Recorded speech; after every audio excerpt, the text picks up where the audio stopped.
Hello, everybody, and thank you for tuning in to the Liberty Report. With us today is Chris Rossini, our co-host. Chris, welcome to the program. Happy Friday. Great to be with you, Dr. Paul. Very good. And we're going to be talking about what everybody else is talking about. But what everybody else is saying about this subject, I think is very confusing.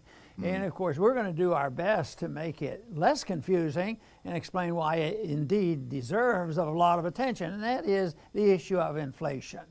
And we all know that the Fed loves inflation, even more than they admit. They would never tell us the truth on their whole life depends on it. The whole stock market depends on it. The welfare state depends on inflating the currency, printing the money, and taking government debt and monetizing it. I mean, that's what they live for.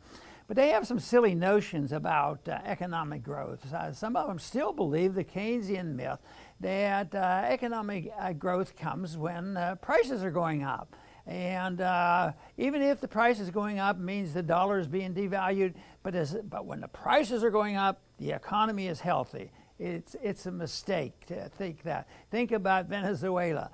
Their prices are going up very well, and their central bank is they're printing a lot of money, but they're not having much economic growth. So that's a bunch of nonsense. But I think that most people remember, I'm sure you remember, Chris, listening to this Federal Reserve Board chairman these last several years, maybe 4 or 5 years, because they were inflating a whole lot, inflating the currency. And each month when they'd come out there with their report and they say, well, our target is still 2%. They don't say it this way, we want to destroy the value of the dollar at 2% a year. And of course, that would be theft, it would be counterfeit, it would be very evil if a person does that. But the Fed's been talking about it, and now their goal has been met. And the whole problem is that some of us had said that there's going to be a day when they're going to get their 2% and they're not going to be so happy. So we heard of them begging and pleading for 2% inflation, that is destruction of the value of the dollar. And all of a sudden, it passed 2% and we barely noticed. It went from barely paying any attention to 8%. Of course, they say it's about 6.5%, but there are others like John Williams, the economist, that it's much, much higher. And ask a housewife, ask a person who does the grocery shopping. Prices are going up much, much faster. Ask a person who owns an automobile. You know, I bet they've noticed there's been a change. And it reminds me of in some ways, what was going on in the 70s because of oil embargoes and things, and gasoline prices were soaring, and inflation. But as long as they keep thinking that inflation is simply when prices go up and it's good for the economy, we have a long way to go, because they print a lot of money. They inflate the currency when there's a war. And they say, yeah, but a lot of people do well with war conditions. Yeah, the manufacturers of weapons, they do quite well, but the people who have to fight the war and pay for the war, they don't do well. And inevitably, under those conditions, the value of the currency goes down. And that's been going on since our revolution. The continental dollar was destroyed. They suspended gold in the Civil War, and they had the greenbacks come in, and we've been systematically doing it, especially since 1913. So that's the way they live. That's what they do, and they believe. Chris, you probably will want to question this, but they actually believe they can do it, which maybe they've fully deceived themselves. Yes, we'll print money at a certain rate. Matter of fact, Yellen just the other day say, don't worry. With my help and the Federal Reserve, we can handle inflation. And when they're talking about inflation, they're talking about the prices going up. And the big thing here, and we want to talk a little bit about it today, is I wonder what they have in store for us. What are the traditional methods of containing prices going up and really eating away the standard of living of the average person, because that becomes not only a political issue, it becomes a moral issue as well, because somebody's stealing from one group and enriching the other group. Because most of the time there are some people, no matter what the conditions are like, they seem to do quite well. Chris, all up to you now. Tell us what we ought to do. Oh boy, Dr. Paul, I don't know if anybody would want to hear the truth about what needs to be done. So we got to just keep reporting on what is being done. And, the Fed wanted more inflation, as you pointed out. And boy, we were greeted with all these articles from economists telling us, how they have to get the prices up because it's so bad when we could buy things, cheaper. And here we are, they got it. And isn't it great? When I go to the gas station, the only thing that makes me feel better is to see what the guy before me paid. I pull up and I see $75 for the person before me. For me, it's $45. I mean, this is tough stuff that people are dishing out just for gasoline to drive. And then that doesn't even count the supermarket, how much food is cost. So you have to buy less. So aren't we lucky that they achieve their goals, that we have central planners in the land of the free that can do this for us? The thing is, as Dr. Paul pointed out, this can easily get out of control because the market is always more powerful than all central planners put them together combined throughout all history. And the thing is, never in history has so much money been created so quickly. It has never happened before. So the odds of it getting out of control are not zero. These are uncharted waters we're in.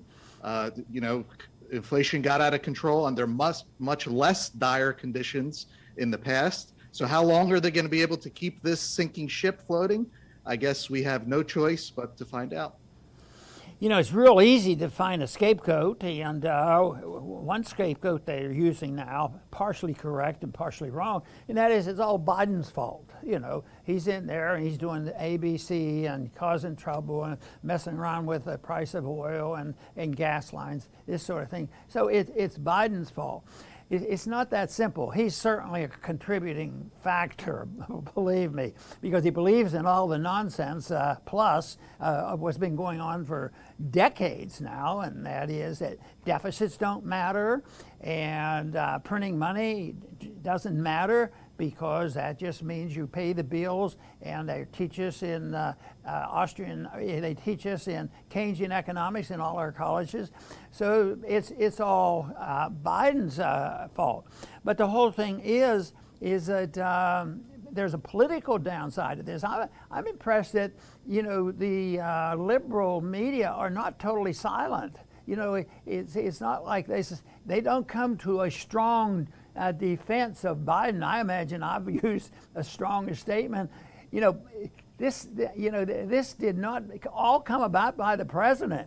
This came about because of in our last decade, and especially the last 5 years, which involves, Republican presidents, Democratic presidents, Republican Congresses, Democrat Congresses, spending way too much. And the one reason they don't want to address that is because it's a moral issue. If they admitted to what they're doing, they say, holy man, you know what we're doing? We're exactly like counterfeiters. And people don't like counterfeiters.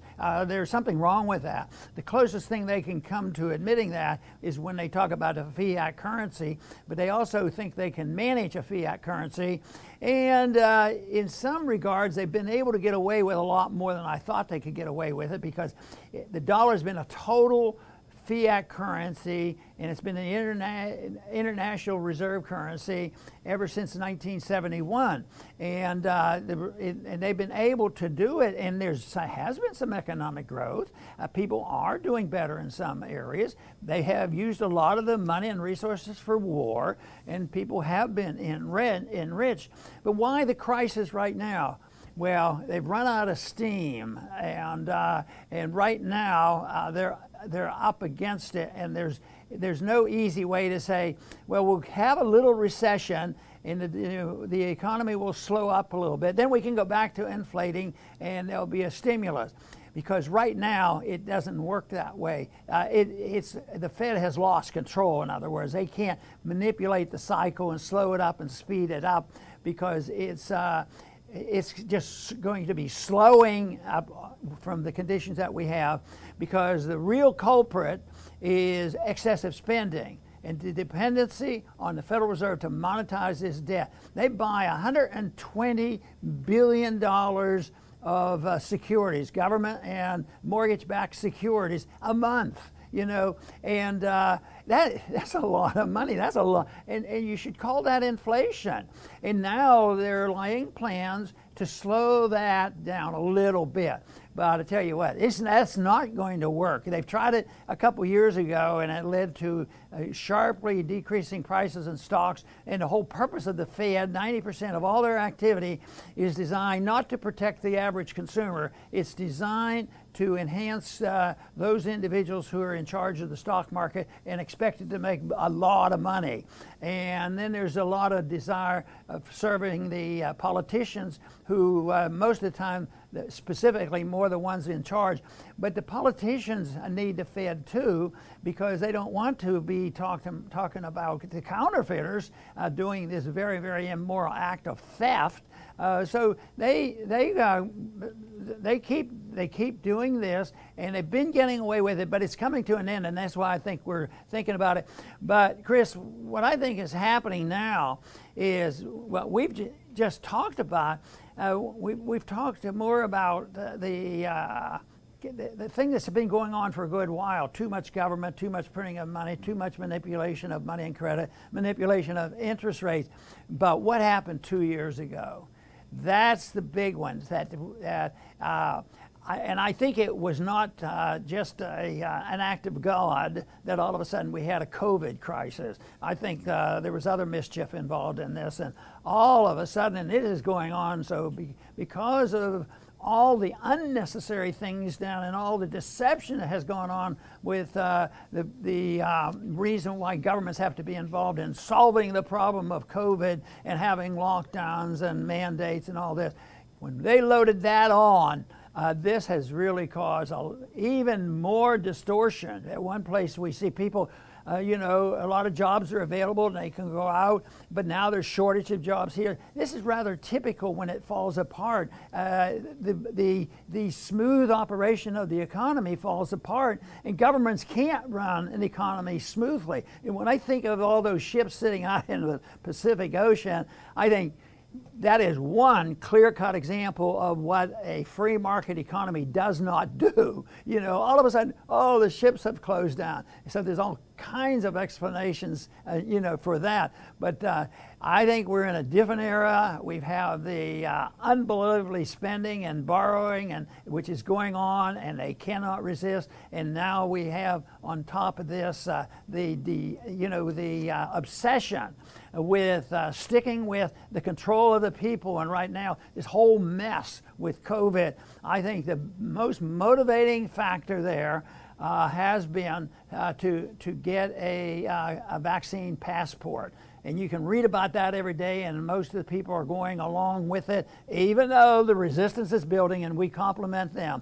And that is that people are sick and tired of it, but there's still a lot of people going out by the millions. They say, this is it. We have to have our passport, or we can't go to see the ball games and do these things. But they still have plans to use the vaccination the use of a vaccine to be the litmus test of your movements. I mean, it's still in the papers and described that's their goal. But the one thing they don't want to admit is it's also a lot of signs of its failure. So it's up for grabs, and that's why information by the average person to understand this might motivate them to get involved. Chris. Yes, Dr. Paul. And government is giving everyone in the world, it's showing everyone on why it cannot have these types of powers. Just this morning, I saw a headline that there was a record in 1 month, 4 million Americans quit their jobs. I mean, who else but government could ever create such a disaster? That could never happen on the free market, and no other institution could ever make 4 million people all quit at the same time in 1 month. We're talking about Biden taking a lot of the heat for the inflation, and he should, but he's not the only one. And, I got a chuckle when I saw one of his tweets. He said, today's report shows an increase over the last month of inflation. Reversing this trend is a top priority. Yeah, right. There is no way he's reversing anything. He is spending feverishly, going into debt feverishly. We just saw another $1.7 trillion going down the drain on so-called infrastructure, and we all know, very little has to do with infrastructure. He's not reversing anything, but only adding fuel to the fire. Now, I also saw a headline that the Republicans may want to use this inflation, against Biden to get reelected. But let us not forget that the Republicans had the House, the Senate, and Trump, and they themselves were doing record spending and record debt. Just look into the archives of the Ron Paul Liberty Report. We were doing shows showing how ridiculous the spending was under Trump administration. It was terrible, and that's how it always is. When in power, Republicans are just as bad as Democrats on spending and debt, and oftentimes even worse. So don't expect an ounce of truth from Washington, the media, to explain to you about inflation and what the issue is, who's at fault. There's one to keep in mind, and that's what we drill every week. It's the Federal Reserve. The politicians could not do what they do without the Fed there creating money out of thin air to finance them. So always keep your eye on the ball. It's always the Fed. Very good. I have mentioned a special day in monetary history many, many times because it was a motivation for me to speak out, and I chose to speak out in a political sense, not to get a political career as much as to speak out about the danger I saw coming. And that was August 15th of 1971. During the 60s, I came across the Austrian School of Economics, and it fascinated me, and there were a lot of predictions that the Bretton Woods, the pseudo gold standard, would collapse, and we'd have a lot of problems, a lot more inflation, and conditions would be such. It was a big issue. So on August 15th, 1971, on a Sunday evening, Nixon has this emergency speech and says, and his program is, well, we have a lot of trouble. We have prices going up. We're going to put on wage and price controls. What we're going to do is put on tariffs on all goods coming in. What we have to do is put on price controls, wage and price controls, and on and on. All this intervention because there was inflation going on, and it was probably 3, 4, 5%. It wasn't gigantic, but he made this announcement, and it was a big deal. The next day, I was at a Chamber of Commerce meeting at a small committee that dealt with economic issues, and we talked about this issue, and the national organization of their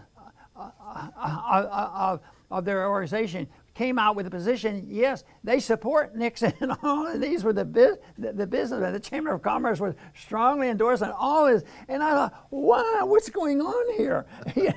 It just blew my mind. So I just thought, wow.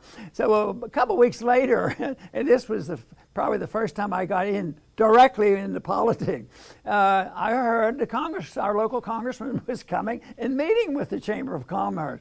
So it was a small group, and it was very quiet, and they asked questions, and you can imagine how dull it was. So I got a chance to ask a question. I said, there's a lot of concern now about inflation, and we have this, Nixon's concerned about it. I said, what causes inflation? And he had the answer, the Keynesian answer. He says it's called cost push inflation. When cost goes up, it has to be passed along to the other people. And he says sometimes inflation starts by demand. There's higher demands for things, and that means that people have to, produce more products, and prices go up. It was just sort of a Mickey Mouse way of saying why prices are manipulated and how they affect prices.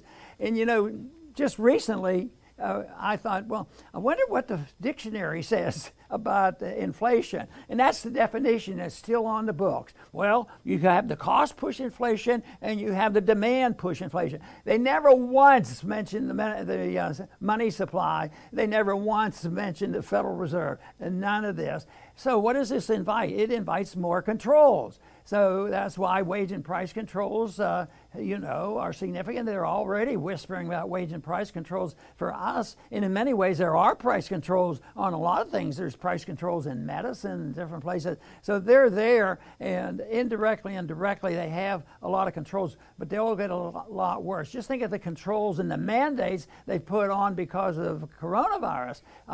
So they're not going to hesitate. They haven't given up on this, but people ought to know that that is not a good reason to go along, to get along and say, well, they know what's best. They'll take care of it.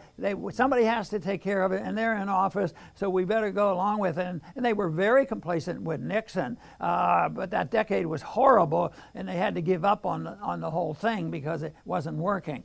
The policy isn't working right now, and the policy that they're planning, more intervention and ignoring the real source, the Federal Reserve. And the other thing is we know the Federal Reserve monetizes and they do the creation of new money, but it's the Congress that prints the money. And this is a form of taxation. This is why it's so immoral, because it's so deceitful. Because if they can steal wealth from you, they can, increase the money supply. If you double the money supply, doesn't that cut the value of your dollar down significantly, maybe 1/2? So they've taxed you without even touching you, and people can turn their hostility to something else, and it'll be the businessman, it'll be labor unions, it'll be all kinds of reasons that these prices are going up. And that is, to me, the most important thing, is that people understand the basic concept of what political motivation is for the deficits and who takes care of the deficits, and realize that that whole process means they do it at the expense of our personal liberties. Chris. Excellent job, Dr. Paul. I will finish up trying again to end on a positive note. We all week we point out the challenges, and boy, are there challenges that we're all facing. If the vaccine mandates aren't enough, add inflation on top of it. I mean, it's terrible. But in the end, planning, this central planning of the world by bankers or politicians or technocrats or whoever, it's impossible. They cannot possibly know or anticipate every change that happens. It's impossible. And I'm going to use a silly example to show how they can't plan everything. Think of this slogan that's been going around, let's go Brandon. It swept the country fast. Stadiums, football stadiums are saying. It's even around the world. I'll see video clips from foreign countries, and they have big posters that say, let's go Brandon on them. It was unplanned. It's unpredictable, and it was unstoppable. So when the time comes, and we don't know when that time comes, that is how liberty will win, because there's no central plan for it. We can't say, okay, this is going to happen, this is going to happen. That's what the central planners do. They tell us, they say, okay, we're going to do this to you, and then we're going to do this, and you're going to have a passport, and you're going to have shots and boosters, and then we're going to check you. That's how they operate. We do not operate that way. We know that liberty will win, and when it takes hold, kind of like that Let's Go Brandon, it spreads like wildfire. Washington said that when liberty takes root, it is a plant of rapid growth. So, we have to keep our heads up. Freedom will prevail, and freedom is a lot more powerful than a silly slogan like Let's Go Brandon. But until that time comes, whenever it comes, we have to hang tough, do our small part, make our own small contributions the way we can to help liberty unfold. Very, very good, Chris. And I think what we're talking about here now is the confirmation of another issue that we talk about, and that ideas have consequences, both good and bad, because there are ideologues behind social, all kinds of Marxism, cultural Marxism especially, that's come out of our universities. So the ideas do have consequences, and they have influenced others. It doesn't mean the fact that we're doing this wokeism and all this nonsense going on, doesn't mean all these people endorse it. It just means that ideological people got into the position where they could, into the schools and into the media and into running certain, industries. So yes, the ideology has gotten in there, and they have a lot of clout, even though the people that we're referring to now, the ones that are saying, hey, I never really thought of this. I guess I better go to the PTA meeting, and I didn't know that they could possibly be teaching this stuff in the government schools because the government's supposed to help our kids. So all of a sudden, so the ideas are crucial. Right now, the suffering we have today are the suffering from the ideas of bad economic ideas and bad political ideas, bad foreign policy ideas. At the same time, what Chris is talking about is we're seeing some good things happening, and that's a consequence of it. I just think that, and you have to have people willing to stand up. I think it's marvelous when you see a town hall meeting with a PTA. There was one episode where the people showed up, but there was one spokesperson. There were more, but one was very, very precise, and she talked about it. And all of a sudden, I think that was the one where the whole school board had to resign on the spot but she had all the information down, the ideas of liberty, and how the current ideas were hurting the kids and hurting the economy, that people can find it. So we can't use force to get rid of these people who are insanely hurting us, but we have to confront them. We have to confront them with ideas, ideological battle that is on, and yet I think that's an easy argument. I've always wondered why we don't do better when we talk about personal liberty, the moral defense of liberty, the right to your own life, the right to keep the earnings that you have, and restrain the government, and stay out of wars without declaration. Everything there seems so wonderful. And one thing I found out that a lot of the college kids were strongly supportive of these ideas. So no, the ideas are there now, and they're becoming more alive, and just like the whole chant about Brandon, this is the way it works. But you got to plant the seeds, and I think that is our job. And I think everybody that watches this program must have the same interest at heart as well. I do want to thank everybody for tuning in today to the Liberty Report. Please come back soon.